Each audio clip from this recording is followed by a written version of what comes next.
Recuerdo que hace varios años me invitaron a predicar a una iglesia y inmediatamente mi reacción cuando me invitó el pastor fue decirle que sí. Y ya me dio una fecha, me parece que eran 2 meses adelante o algo así. Y bueno, lo apunté en el calendario. Y entonces, normalmente cuando me hacen ese tipo de invitaciones, yo empiezo a trabajar justamente el mensaje o pedirle a Dios un mensaje para la iglesia, un mensaje que por supuesto toque mi corazón primero, me desafíe y luego pues pueda compartirlo con los hermanos. Pasaba el tiempo, yo seguía pensando, reflexionando, leyendo la Biblia y no encontraba algo que pudiera comunicar de una forma poderosa y efectiva la palabra de Dios que yo percibía que pues pudiera ser un mensaje actual y un mensaje importante para la iglesia. Y bueno, pues unos 2 o 3 días antes todavía no tenía el mensaje, todavía no tenía el sermón. Bueno, para no hacerte el cuento más largo, entonces él estaba justamente leyendo la palabra de Dios y me encontré con esta carta, por demás excelsa, pero por demás extraña, la carta de 2 de los Corintios, el texto de los textos primarios que están allí, o de los textos primeros, es el Dios de toda consolación. 2 carta a los Corintios, capítulo 1, versículo 3. Alabado sea el Dios y Padre de nuestro Señor Jesucristo, Padre misericordioso y Dios de toda consolación, quien nos consuela en todas nuestras tribulaciones, para que con el mismo consuelo que de Dios hemos recibido, también nosotros podamos consolar a todos los que sufren.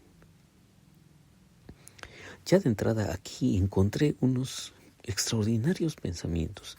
Y por supuesto mi sermón no tuvo que ver mucho con este texto, pero de ahí se desprendieron justamente las ideas que creo que fueron frescas y propositivas para los hermanos de esta congregación.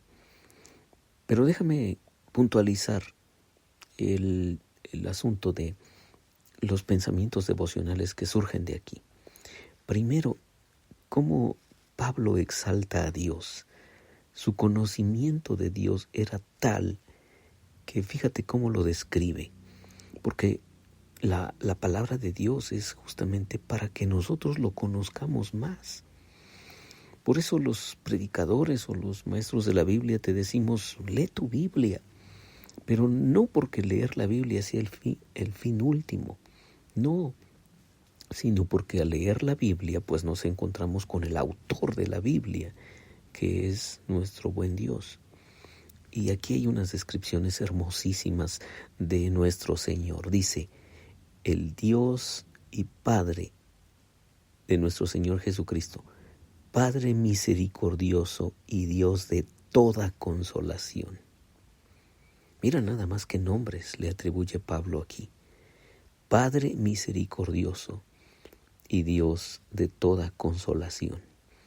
No recuerdo si compartí contigo, pero lo he compartido en varios mensajes de esta estadística que escuché, me parece que en 2016, que estuve en una conferencia de pastores, donde el orador, el speaker que nos estaba dando la conferencia, nos dijo que de 8 de cada 10 niños en Latinoamérica eran criados sin su papá o crecían sin su papá. Y de ahí destacó varias ideas en relación con el sentido de la orfandad tan generalizada que hay en Latinoamérica. Pero cuando nosotros encontramos la palabra de Dios y especialmente el Nuevo Testamento, encontramos algo extraordinariamente revolucionario que viene para decirnos que Dios es el Padre nuestro que está en los cielos. Pero aquí además Pablo le agrega otra característica. Es un Padre misericordioso. No es un Padre bonachón que nos tolera todos los desastres que queremos hacer con nuestras vidas. No, eso sería un Dios, pues como que no le importa lo que haces con tu vida. No, Dios es el Padre misericordioso, el que te da su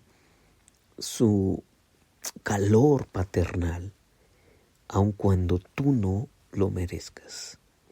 Aun cuando tú y yo no merezcamos nada absolutamente de Él, Él viene y se acerca para nosotros, para que nosotros lo conozcamos. Y hemos citado esto también en los devocionales. ¿Te acuerdas de la famosísima historia o narración que hizo Jesús del Hijo Pródigo? Y justamente allí se ve al Padre misericordioso. El Hijo Pródigo se larga, hace de su vida un desastre, hace lo que quiere con los bienes de su padre, se acaba la herencia, malgasta todo lo que se le dio y luego termina en un chiquero, es decir, en un lugar donde están los cerdos y su tarea era cuidar cerdos. Pero entonces allí reacciona y dice, pero en la casa de mi padre hay muchas bendiciones. Hay abundancia allá. No sé por qué yo estoy aquí muriendo de hambre. Y entonces pasa todo lo demás. Pero el Padre misericordioso, cuando ve que su hijo está cercano, corre a abrazarlo, corre a darle un beso de bienvenida. El hijo no merece absolutamente nada, pero allí está ilustrado de una forma plástica, gráfica, la actitud del Padre misericordioso.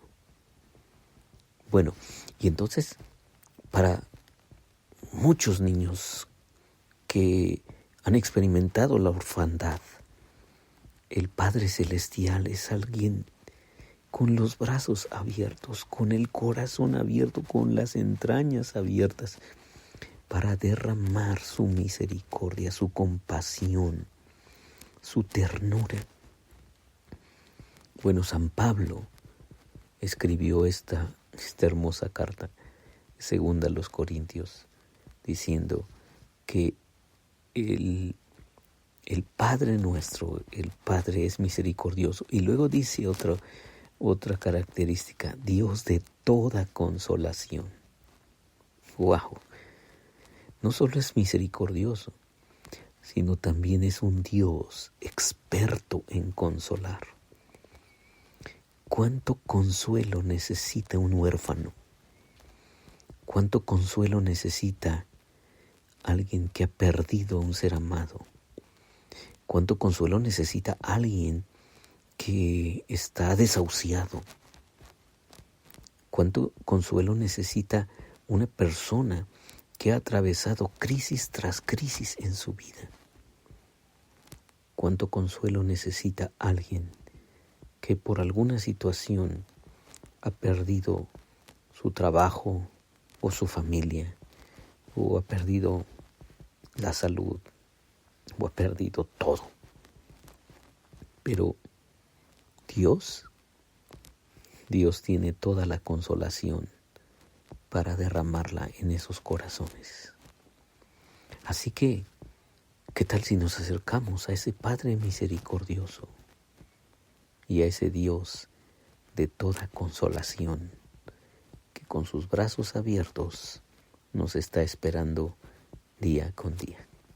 Soy Víctor Hugo Juárez y espero que este devocional ha sido de bendición para ti. Dios te bendiga.